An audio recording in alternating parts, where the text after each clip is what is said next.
So when I was growing up, I loved to throw parties for my friends, and I was really organized, and they were always like well attended, and they were just fun to do. Mm-hmm.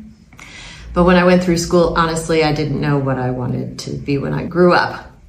Liberal arts was a wonderful education, but it didn't provide me with like a path. So I was looking for something where I could write, where I could organize events, and just learn every day. And I happened to really kind of fall into the industry more than a plan, but I found it and it found me, and it's been a love affair ever since. I had gone on a trip, a very big trip to Australia, and I went to hang out with some friends.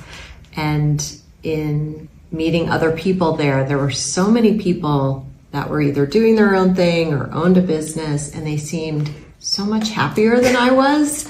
And I loved what I did, but I do have a control freak nature, and I didn't love working for someone else. So that inspired me, honestly, to just try it.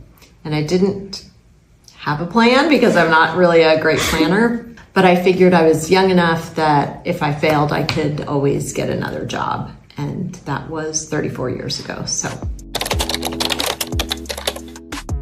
well, it was very affirming and exciting. And I am very competitive, so I love winning. But honestly, as I look back on it, it was through relationships and forming friendships right at the beginning, and people who were very supportive of a young woman kind of going out on her own, because at the time I was 28 and I didn't really know a lot, certainly not how to run a business, and that I learned over time, still learning. But the network that was very supportive, that was, like I said, that was affirming, and I love winning, so.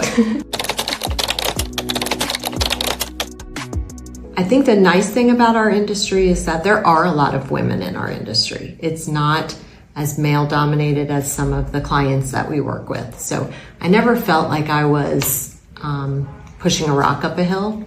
I felt like if I had a valid opinion and I positioned it in a logical, somewhat non-emotional way, which is who I am in general, that people would listen. Not always.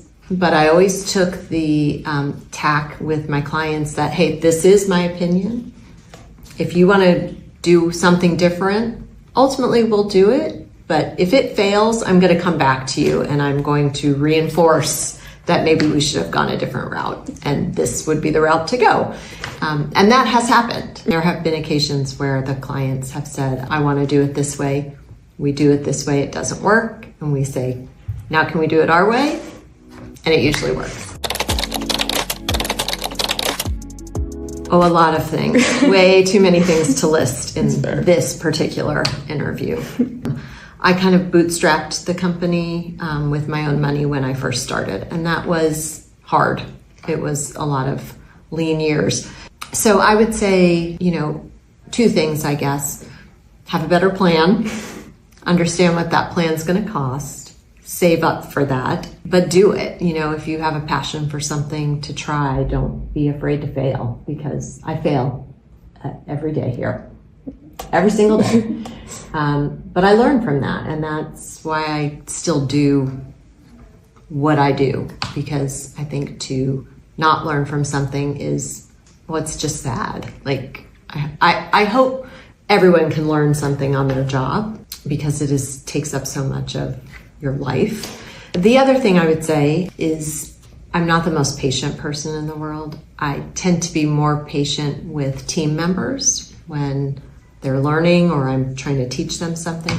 I'm not very patient with myself. So probably giving myself a little more grace, a little more patience to, achieve the goals that I set out and not get so frustrated. But yeah, right out of the gate, that was not a skill I had. So